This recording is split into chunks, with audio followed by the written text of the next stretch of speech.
Good evening, students. Myself Raghavendra.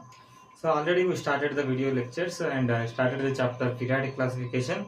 In the last class, we have discussed different types of classification. That is earlier classifications. Those are rejected.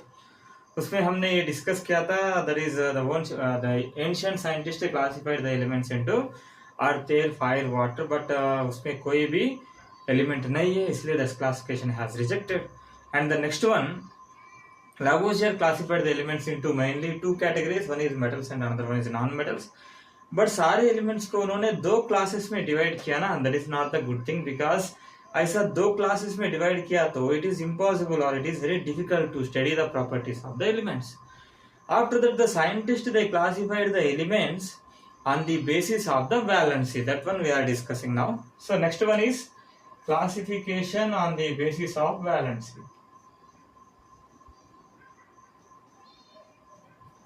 On the basis of valency.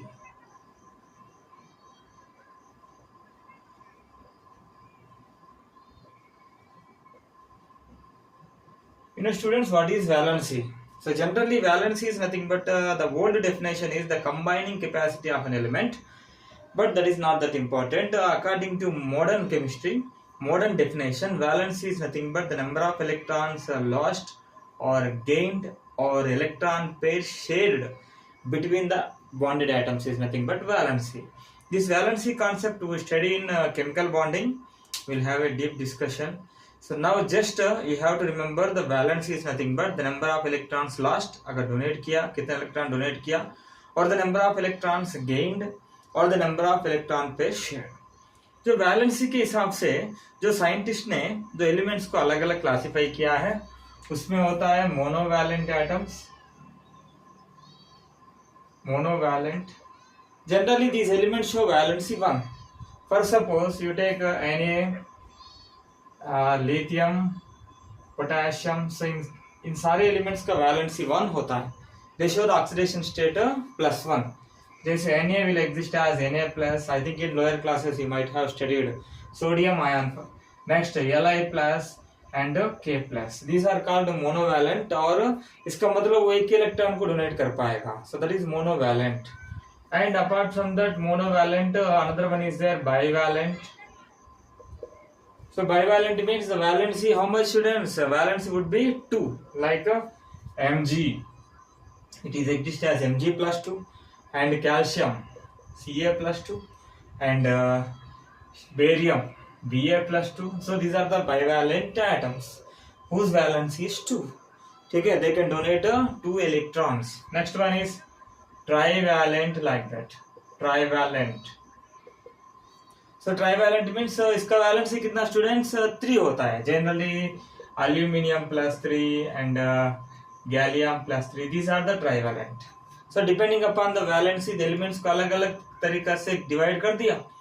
So monovalent सारे monovalent में एक separate place में डाल दिया और सारे bivalent के एक मर्ज करके एक बना दिया सेट और ट्राइवैलेंट के एक सेट बना दिया. बट लेकिन इसमें एक ड्रॉबैक है that is nothing but a variable valency. Variable valency क्या होता है? वेरिएबल वैलेंसी आपको पता होगा student. The same element exist more than one oxidation state. जैसे आप देख सकते हैं आयरन होता है it available as Fe+2 as well as Fe+3. जैसे कॉपर होता है copper is available in the form of copper+1 and copper+2. So same element +1 भी दिखा रहे हैं और +2 भी दिखा रहे हैं. By the same way silver as exist as Ag+1 argentous and Ag+2 argentic. अगर अलग अलग ऑक्सीडेशन स्टेट सेम एलिमेंट्स दिखाए तो लोअर ऑक्सीडेशन स्टेट को हम बोलते हैं अस और हायर ऑक्सीडेशन को हम बोलते हैं इक. सो लाइक दिस एलिमेंट्स है ना एक ऑक्सीडेशन स्टेट नहीं दिखा रहे हैं, एक वैलेंसी नहीं दिखा रहे, अलग अलग वैलेंसीज दिखा रहे. उस टाइम पे उसका पोजीशन क्या है? अगर लेटर सपोज मुझे एक क्वेश्चन है. सो आयरन तो बाइवैलेंट भी है और ट्राइवैलेंट भी है. +2 ऑक्सीडेशन स्टेट दिखा रहे और +3 भी दिखा रहे. इसका मतलब ये बाइवैलेंट में डालू और ये ट्राइवैलेंट में डालू. सो ये क्वेश्चन है, ये कंफ्यूजन है. तो बिकॉज अगर सिर्फ +2 दिखाए तो फिर you can keep in bivalent, अगर +3 दिखाए तो you can keep in trivalent. But लेकिन ये +2 भी दिखा रहे हैं, +3 भी दिखा रहे हैं। इसका पोजीशन तो हम बता पाएंगे स्टूडेंट्स? नहीं बता पाएंगे। और कॉपर भी है, ये +1 भी दिखा रहे, +2 भी दिखा रहे। इसका वैलेंस ही पता चलेगा, मतलब इसको कौन सा ग्रुप, कौन सा कैटेगरी में डाले, बाइवैलेंट और मोनोवैलेंट, ये भी कंफ्यूजन है। So because of this variable valency, because of some elements show more than one valency, this classification has rejected. Sir अब तक आपने जो क्लासिफिकेशन से बताया सारे रिजेक्टेड है, सो क्यों स्टडी करें? You know students, if that means here that the periodic table or modern periodic table is successful one, but लेकिन वो इतना इजी नहीं बना। सो बहुत सारे पहले अलग अलग क्लासिफिकेशंस था, वो सारे रिजेक्ट होके नया बना। आपको ये भी पता होना चाहिए, जो ड्रॉबैक्स अगर पता होता तो जो सक्सेस का भी वैल्यू पता चलता है। So that's why you have to learn all this classifications those who are rejected. ये तो बहुत पुराना क्लासिफिकेशन है। According to the syllabus some classifications are there, उसमें जो डॉबर्नियर लॉ ऑफ ट्रायड है और Mendeleev law, sorry Lothar Meyer classification है और न्यूलैंड्स लॉ ऑफ ऑक्टेव्स है। ये सारे एक बाय एक करके हम डिस्कस करेंगे। ठीक है students, shall I wrap this? Okay students, will continue this next classification. यहाँ से आपको सिलेबस में है जो पढ़ना है, यहाँ से actually that is out of syllabus, but आपको पता होना चाहिए, इसलिए मैंने इसे एक्सप्लेन किया है। अभी हम टॉपिक में आ जाते हैं। Next one is डॉबर्नियर law of triads. इसके पहले जो एलिमेंट्स ने क्लासिफाई किया है उसको कोई सिस्टमैटिक तरीका से नहीं किया है। So they did not consider any factor to classify the elements. So जैसे वो उसके हिसाब से क्लासिफाई किया है, बट लेकिन from here onwards the classification mainly based on atomic weight. Actually these classifications were made, जो डॉबर्नियर, उसके बाद जो न्यूलैंड्स लॉ ऑफ ऑक्टेव्स है, Luther Meyer is there and Mendeleev periodic classification is there and modern periodic classification that is the ultimate one. तो ये सारे कुछ factor से डिपेंड है। So the elements are arranged on the basis of a particular factor. So उसमें एक first one आता है डॉबर्नियर लॉ ऑफ ट्रायड्स। आपको पता होगा ट्राई क्या होता है students? Tri means 3, mono, di, tri, tetra, penta. I think in IUPAC nomenclature अपने जो कार्बन एटम का रूट वर्ड आपने दिया था ना उस टाइम पे, जो अगर एक कार्बन होता तो मोनो 2 होता, तो डाई 3 होता, तो ट्राई, जैसे ट्रायड मीन्स 3। ट्रायड का मतलब होता है सेट ऑफ 3 एलिमेंट्स। इन्होंने ऐसा 3 एलिमेंट्स को मिला के एक सेट बना दिया। ठीक है, सो 3 एलिमेंट्स मिला के एक सेट हो गया। सो दैट इज इसको बोलते हैं ट्रायड। जैसे मैं कुछ एग्जांपल्स लिख रहा हूं यहाँ, lithium, sodium, potassium. So lithium, sodium, potassium, ये एक ट्रायड है। आप देख सकते हैं यहाँ 3 एलिमेंट्स है, जैसे lithium, sodium, potassium. Next one is calcium, स्ट्रांशियम, barium, chlorine, bromine, iodine. ठीक है, so next sulphur, selenium, tellurium. जैसे 3 एलिमेंट्स को एक सेट बना दिया। सो क्या होता है ये ट्रायड? सो कैसे उन्होंने अरेंज किया ये एलिमेंट्स को? ये 3 एलिमेंट्स को एक ट्रायड बना दिया ना। On what basis he arrange elements? That arrangement is mainly based on atomic wait. यहाँ तो 2 चीज आपको याद रखना है स्टूडेंट्स। अगर कोई ट्रायड बनना है, let us suppose you want to keep 3 elements as a triad, आपको 2 कंडीशंस फॉलो करना चाहिए जो ट्रायड जो अंदर एलिमेंट्स है, तभी वो ट्रायड बन जाएगा। इसमें फर्स्ट कंडीशन 1, यहां लिख रहा हूं कंडीशन। इसमें क्या होता है? First one is conditions. First one, atomic mass of middle element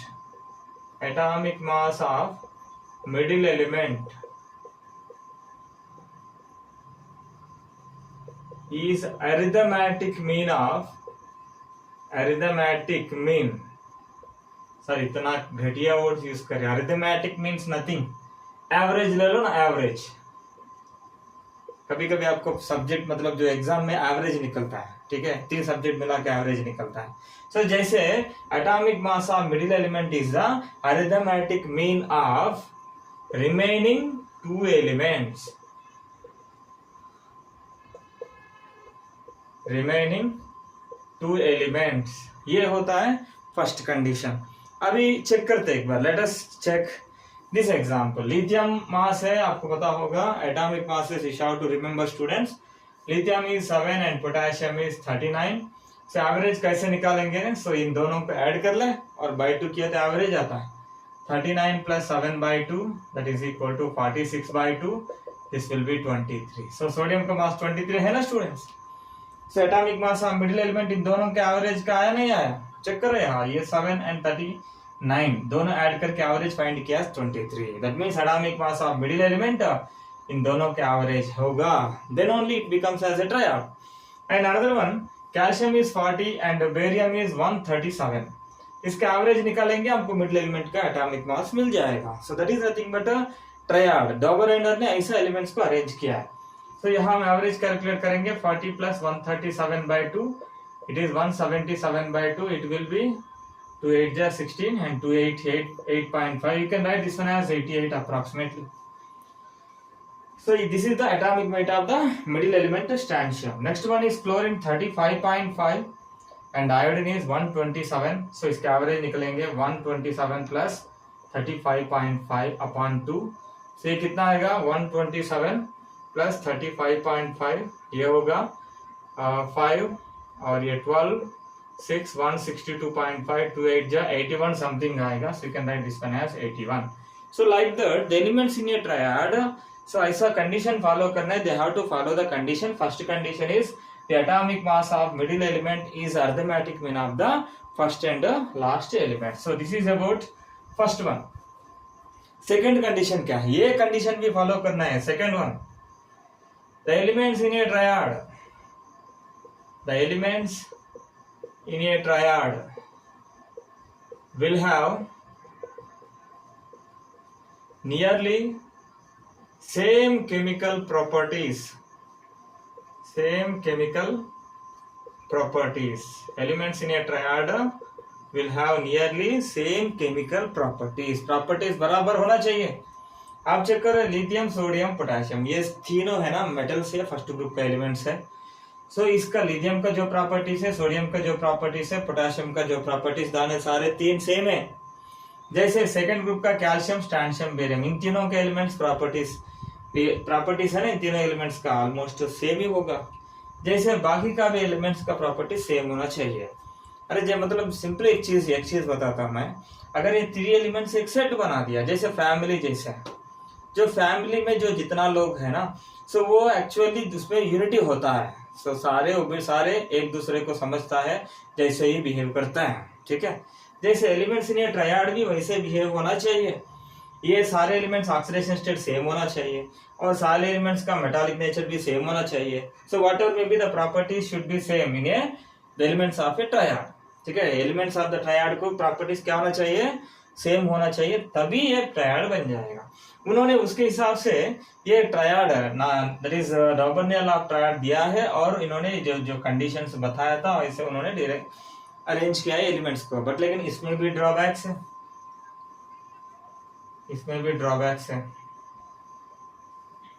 इसमें क्या ड्रॉबैक्स है। फर्स्ट वन, मेनली आपको पता चल रहा है, हाँ, जो ट्रायड में बहुत सारे सेट नहीं दिया उन्होंने, थोड़ा लेस एलिमेंट्स को उन्होंने ट्रायड जैसे बना दिया और उसको कैटेगराइज किया है। सो ज्यादा एलिमेंट्स को उन्होंने अरेंज नहीं कर पाया, that is one of the drawback. But लेकिन उतना इंपॉर्टेंट नहीं है, वो मेन ड्रॉबैक है। There are some triads which follow either first rule otherwise second rule. अगर फर्स्ट रूल फॉलो किया तो सेकंड फॉलो नहीं करता है, अगर सेकंड फॉलो किया तो फर्स्ट फॉलो नहीं करता है। ऐसा होता तो वो ट्रायड बनता है स्टूडेंट्स। आप सोच लो, I will give an example. एक स्टूडेंट है, वो कॉलेज जा रहा है, ठीक है।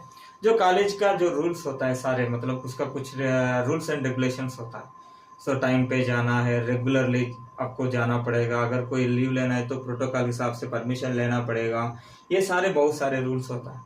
अगर कोई स्टूडेंट सो सिंसियर और ओबीडियंट, मतलब he has to follow all the rules और he has to follow only some of the rules, ऐसा अग्री नहीं करता है। लेट अस सपोज एक स्टूडेंट ऐसा बोलता है, सर मैं टाइम पे आ जाऊंगा बट लेकिन बीच में मैं कभी भी चला जाऊंगा। वो कॉलेज वाले मानते हैं क्या? सो नहीं मानते, because he has to follow all the rules. अगर उन्होंने एक ट्रायड बना दिया है उसका क्लासिफिकेशन के हिसाब से, और ट्रायड का जो प्रॉपर्टीज ये दोनों होना चाहिए, मतलब दोनों फॉलो करना ही चाहिए एलिमेंट्स। ऐसा नहीं फर्स्ट रूल फॉलो किया सेकंड रूल फॉलो नहीं किया तो ट्रायड नहीं बनता, सेकंड रूल फॉलो करके फर्स्ट रूल फॉलो नहीं कर रहा वो भी ट्रायड नहीं बनता। ऐसा कुछ सेट्स है, इसीलिए ये क्लासिफिकेशन रिजेक्ट हो गया। मैं एक सेट बता रहा हूँ। There are some elements in a d block transition, iron, cobalt, nickel, ruthenium, rhodium, palladium, osmium, iridium, platinum. इसमें क्या होता है ना, so first element first rule is not followed, first rule is not followed. What is first rule students? So first rule होता है the atomic mass of middle element first and last element का average होना चाहिए। आप देख सकते हैं first element का एटॉमिक मास बहुत कम है और इसका बीच में बहुत ज्यादा डिफरेंस है, और इसका बीच में भी डिफरेंस है, ऑलमोस्ट यहाँ 16 यूनिट्स डिफरेंट है, यहाँ भी 16 यूनिट्स डिफरेंट है। बट लेकिन आप देख सकते हैं आयरन, कोबाल्ट, निकेल उसमें एटॉमिक मास ऑलमोस्ट सेम होता है। जैसे ये 56 है और ये अप्रॉक्सीमेटली 58.9 है और ये 58.6 है। अब देख सकते हैं इसमें ज्यादा डिफरेंस है कि एक दूसरे बीच में, ऑलमोस्ट सेम एटॉमिक मास है। ऐसा ये एलिमेंट्स का भी एटॉमिक मास रिमेनिंग एलिमेंट्स का सेम होता है। अगर सेम होता तो फर्स्ट कंडीशन कैसे फॉलो करेगा? फर्स्ट कंडीशन में क्या होना चाहिए ना, उसका एटॉमिक मास से बहुत डिफरेंस होना चाहिए, मिडिल एलिमेंट का मास फर्स्ट एंड लास्ट एलिमेंट के एवरेज से निकालना चाहिए। बट लेकिन ऐसा नहीं हो रहा है। First element means first rule is not followed for this set of elements, but लेकिन second rule is followed, second rule is followed. So that means properties of iron, cobalt, nickel same. Second rule वही है ना, the elements in a triad will have similar chemical properties. ऐसा ruthenium, rhodium, palladium का भी properties same है, और osmium, iridium, platinum सो इसका properties भी सेम है। ये मॉडर्न पीरियोडिक टेबल में 8th ग्रुप में डालते हैं, ठीक है, 8th ग्रुप में, इसको बोलते हैं ट्रांजिशन ट्रायड। ये सारे एलिमेंट्स का प्रॉपर्टी सेम होता है। अब देख लो स्टूडेंट्स, ये सेट है ना, फर्स्ट रूल फॉलो नहीं कर रहे, सेकंड रूल फॉलो कर रही है, ट्रायड बनेगा क्या? बिल्कुल नहीं बनेगा। और सेकंड वन मैं दे रहा हूँ कार्बन, नाइट्रोजन, ऑक्सीजन, ये एक सेट है। अब फर्स्ट रूल चेक करते हैं। फर्स्ट रूल ये फॉलो करेगा नहीं करेगा, एक बार चेक कर लो। कार्बन का मास होता है 12, ऑक्सीजन का मास होता है 16, सो 12 प्लस 16 क्या होता है 28/2, ये तो 14 है। सो नाइट्रोजन का एटॉमिक मास भी 14 है ना स्टूडेंट्स, बराबर है। ये फर्स्ट रूल को फॉलो कर रहे हैं, so first rule is followed. But लेकिन what about the second rule student? Second rule ये प्रॉपर्टी सेम है कि नहीं आपको चेक करना पड़ेगा। देखो carbon is combustible, you know very well, combustible means जलता है, it burns in presence of oxygen. आपको पता है कि नाइट्रोजन ऐसा जलता है क्या? नाइट्रोजन इज कंबस्टिबल और इनकम्बस्टिबल? It is nether combustible nor supports, neither combustible nor supports combustion। कुछ लोग ऐसा है ना जो करते नहीं है और करने नहीं देते, जैसे नाइट्रोजन भी जलता भी नहीं और जलाने भी नहीं देते, और oxygen it is a supporter, ये खुद नहीं जलता बट लेकिन जला देते हैं, खतरनाक है oxygen. So these 3 elements have अलग अलग प्रॉपर्टीज है, एक तो कंबस्टिबल है और दूसरा इनकम्बस्टिबल है और तीसरा सपोर्ट्स कंबशन, ठीक है। ये 3 प्रॉपर्टीज है ना, अलग हो गया। Second rule not followed. जैसे there are some sets, there are some triads, first rule follow की तो सेकंड रूल फॉलो नहीं करता है, और सेकंड रूल फॉलो की तो फर्स्ट रूल फॉलो नहीं करता है। ऐसा एलिमेंट्स को कैसे मतलब कैसे अरेंज करेंगे उसको, ठीक है, वो ट्रायड नहीं बन पाएगा। सो ट्रायड बनना है तो 2 कंडीशन फॉलो करना है तभी वो ट्रायड बन जाएगा। बट लेकिन इसका एलिमेंट्स का ट्रायड के मतलब जो ट्रायड में जो कैरेक्टरिस्टिक्स ओबे नहीं कर रहे, इसलिए ये क्लासिफिकेशन रिजेक्ट हो गया। उसके बाद नेक्स्ट क्लासिफिकेशन है न्यूलैंड्स लॉ ऑफ ऑक्टेव्स।